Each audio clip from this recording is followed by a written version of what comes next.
सुबह की धूप में रामदयाल अपने गांव के घर के बाहर बैठे हैं। उनकी मुद्रा गहरी निराशा को दर्शाती है। मोहन के आने से शांति भंग हो जाती है। उसका चित्र फ्रेम में उभरता है। रामदयाल की आंखें थकी हुई निराशा से भरी हुई आते हुए व्यक्ति की ओर मुड़ जाती हैं। मोहन के करीब आते ही हवा में एक स्पष्ट तनाव छा जाता है, जो भारी माहौल का सामना करने के लिए तैयार है। रामदयाल की मिट्टी की दीवारों की दरारों से धुंधली रोशनी संघर्ष करती है, जो कमरे को गरीबी और निराशा की पीली छाया में डाल देती है। ठहरी हुई हवा में धूल के कण घूमते हैं। प्रत्येक कण परिवार की कठिनाई का प्रमाण है। रामदयाल का चेहरा चिंता से भर जाता है, क्योंकि वह मोहन से बात करता है। उसकी आवाज उनकी परिस्थितियों के भार से भरी हुई है। बेटा, हमारे घर की हालत बहुत खराब है। खेत सूख गए हैं, फसल भी नहीं हुई। समझ नहीं आता अब क्या होगा। एक अकेला तेल का दीपक कमजोर रूप से टिमटिमाता है। उसकी रोशनी रामदयाल की आंखों में फीकी पड़ती उम्मीद को दर्शाती है। मोहन का युवा चेहरा चिंता से झुर्रियों से भरा होने पर भी दृढ़ संकल्प से चमकता है, क्योंकि वह अपने पिता को आश्वस्त करता है। बाबूजी, चिंता मत कीजिए, मैं कुछ न कुछ काम ढूंढ लूंगा। जब तक मैं हूं, घर की लौ कभी नहीं बुझेगी। कोमल सुबह की रोशनी में मोहन गांव की सड़क पर निकलता है। उसका आकार उगते सूरज के खिलाफ एक सिलहूट है। हर कदम उसे अपने गांव के परिचित आराम से दूर ले जाता है, शहर के दूर के वादे की ओर। वह रुकता है। एक क्षण की हिचकिचाहट उसके संकल्प को खींचती है। मोहन मुड़ता है।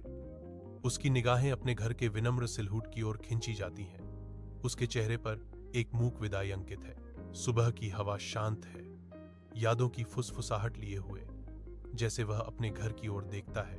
उसके भविष्य का सामना करते हुए उसकी आंखों में लालसा और दृढ़ संकल्प का एक मार्मिक मिश्रण झिलमिलाता है।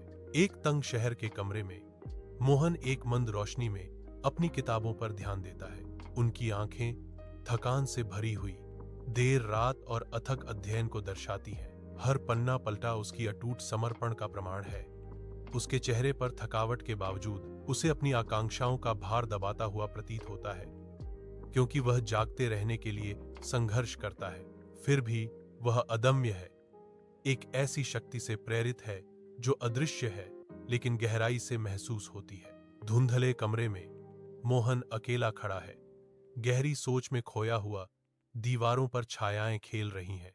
दृढ़ संकल्प का भाव उसकी विशेषताओं को कठोर बना देता है। फिर भी उसकी आंखों में आशा की एक झलक नाचती है। वह अपनी मां के शब्दों की यादों को पकड़ता है, गूंजती हुई चुप्पी में सांत्वना की तलाश करता है। मां कहा करती थी, जो घर का चिराग होता है वो अंधेरे में भी रोशनी ढूंढ लेता है। मोहन फुसफुसाता है।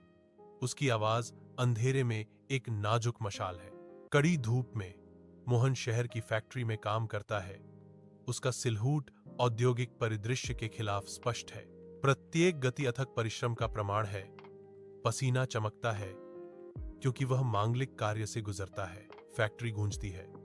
एक यांत्रिक सिम्फनी मोहन के अकेले संघर्ष को रेखांकित करती है। उसकी भौहें तन गईं। उसका दृढ़ संकल्प उसके चेहरे पर गहराई से अंकित था। दिन का भार नीचे की ओर दब जाता है, जो विशाल कारखाने के हृदय में एक ठोस बोझ है। एक विनम्र गांव के घर के अंदर रामदयाल बिस्तर पर बीमार पड़े हैं। उनका शरीर कमजोर हो गया है। बाहर ग्रामीणों का एक जमावड़ा लंबी छाया डालता है।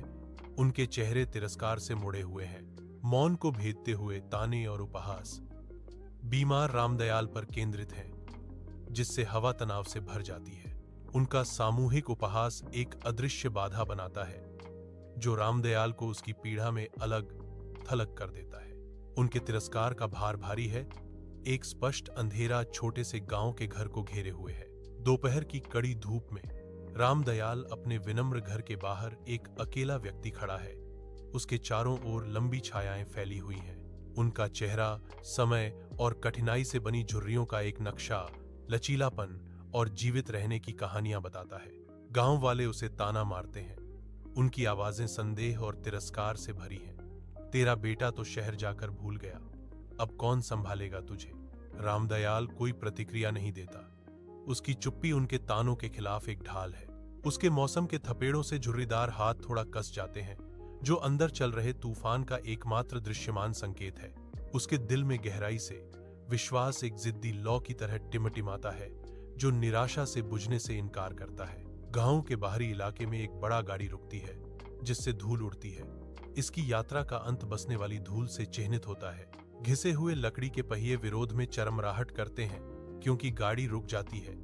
चुप्पी इस पल को बढ़ा देती है। मोहन थकी हुई शान के साथ उतरने की तैयारी करता है। उसकी आकृति तेज धूप के खिलाफ सिलहूट है। वह गाड़ी से उतरता है। उसके बूट धरती से ठोस संपर्क बनाते हैं। हर कदम के साथ एक नया अध्याय शुरू होता है। मोहन रुकता है। उसकी निगाह गांव पर घूमती है। उसकी आंखों में प्रत्याशा और आशंका का मिश्रण है। गांव की सड़क इंतजार कर रही है, जो मोहन के लिए परिचित आराम और आगे क्या है, इसकी अनिश्चितता दोनों का वादा करती है।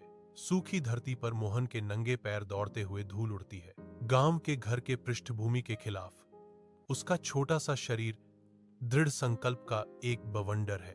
प्रत्येक कदम उसे करीब ले जाता है। उसकी निगाहें दूरी पर अपने पिता पर टिकी हैं। उनकी गतिविधियों में तीव्रता बहुत कुछ कहती है। हवा में एक मूक गुहार, सूर्य की किरणें एक छोटी सी खिड़की से आती हैं, विनम्र गांव के घर को रोशन करती हैं, जहां सुनहरी रोशनी में धूल के कण नाचते हैं। रामदयाल, थकी हुई आंखों वाले एक वृद्ध व्यक्ति, एक खाट पर कमजोर रूप से बैठे हैं। उनका चेहरा जीवन भर की कठिनाइयों से बना हुआ है। मोहन कमरे में घुसता है। उसका युवा चेहरा चिंता का मुखौटा है, क्योंकि वह बूढ़े आदमी की ओर दौड़ता है। बाबूजी, मोहन चिल्लाता है। उसकी आवाज में आग्रह और प्यार भरा हुआ है। रामदयाल के होंठ एक हल्की, आभारी मुस्कान में मुड़ जाते हैं। मुझे पता था बेटे, तुम जरूर आओगे। तुम मेरे घर की रोशनी हो। बांझ अस्पताल के कमरे के अंदर मोहन अपने पिता रामदयाल की देखभाल करता है। उसका चेहरा चिंता से भरा हुआ है। रामदयाल अस्पताल के बिस्तर पर लेटा है।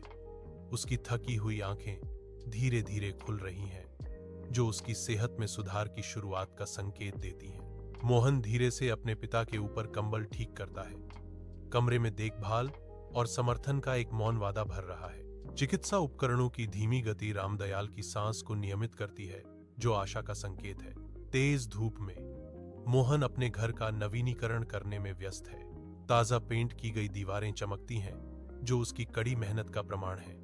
प्रत्येक ईंट और बीम मोहन के एक सुंदर घर बनाने के समर्पण को दर्शाता है। यह घर गर्व से खड़ा है, जो गांव में नवीनीकरण और आशा का प्रतीक है। गांव का घर अब चमकदार, मोहन की उपलब्धि और दृष्टि के प्रतीक के रूप में चमकता है। उज्ज्वल सूर्य के नीचे मोहन गर्व से एक नए खुले स्कूल के सामने खड़ा है, जो गांव के लिए आशा की किरण है। उत्साहित बच्चे, जिनके चेहरे खुशी से चमक रहे हैं, मोहन के चारों ओर इकट्ठा होते हैं, अपनी शैक्षिक यात्रा शुरू करने के लिए तैयार हैं। साधारण स्कूल के अंदर बच्चे ध्यान से बैठे हैं। उनकी आंखें उनके सामने पाठों पर टिकी हैं। सूर्य की रोशनी खिड़कियों से आती है, छात्रों के उत्सुक चेहरों को रोशन करती है, क्योंकि वे नए ज्ञान को आत्मसात करते हैं। मोहन बच्चों को सीखते हुए संतोष से देखता है। उसका दिल उनके भविष्य और गांव की समृद्धि के लिए आशा से भरा हुआ है। गांव डूबते सूरज की गर्म चमक से नहाया हुआ है, जो आकाश को नारंगी और बैंगनी रंग के जीवंत रंगों से रंग रहा है। जैसे जैसे दिन का प्रकाश फीका पड़ता है, ग्रामीण इकट्ठा होते हैं। उनके चेहरे नरम, अलौकिक प्रकाश को दर्शाते हैं। मोहन उनमें खड़ा है, गोधूली आकाश के नीचे प्रशंसा का पात्र। गांव वाले मोहन पर प्रशंसा की बौछार करते हुए आभार की फुसफुसाहट से हवा भर जाती है। एक कोमल प्रकाश अज्ञात कमरे को नहलाता है, जिसका स्रोत अदृश्य है, जो गर्मी और स्वागत का माहौल बनाता है। अंतरिक्ष एक शांत, आमंत्रित ऊर्जा के साथ सांस लेता हुआ प्रतीत होता है, जो अनकही कहानियों का वादा करता है। एक आवाज गूंजती है, जो प्रकाश और इरादे के बारे में एक गहन सच्चाई को बयान करती है। सच कहा जाता है, अगर चिराग सच्ची नियत से जले तो उसका उजाला दूर दूर तक फैलता है। कथन शुरू होता है, जो कमरे को अपनी गूंज से भर देता है। घर का चिराग वही होता है, जो न सिर्फ अपने घर को बल्कि समाज को भी रोशन कर दे। आवाज निष्कर्ष देती है, आंतरिक प्रकाश की दुनिया को रोशन करने की शक्ति पर जोर देते हुए। अदृश्य प्रकाश तेज होता प्रतीत होता है, जो कथन की भावना को दर्शाता है, आशा और उद्देश्य का प्रतीक।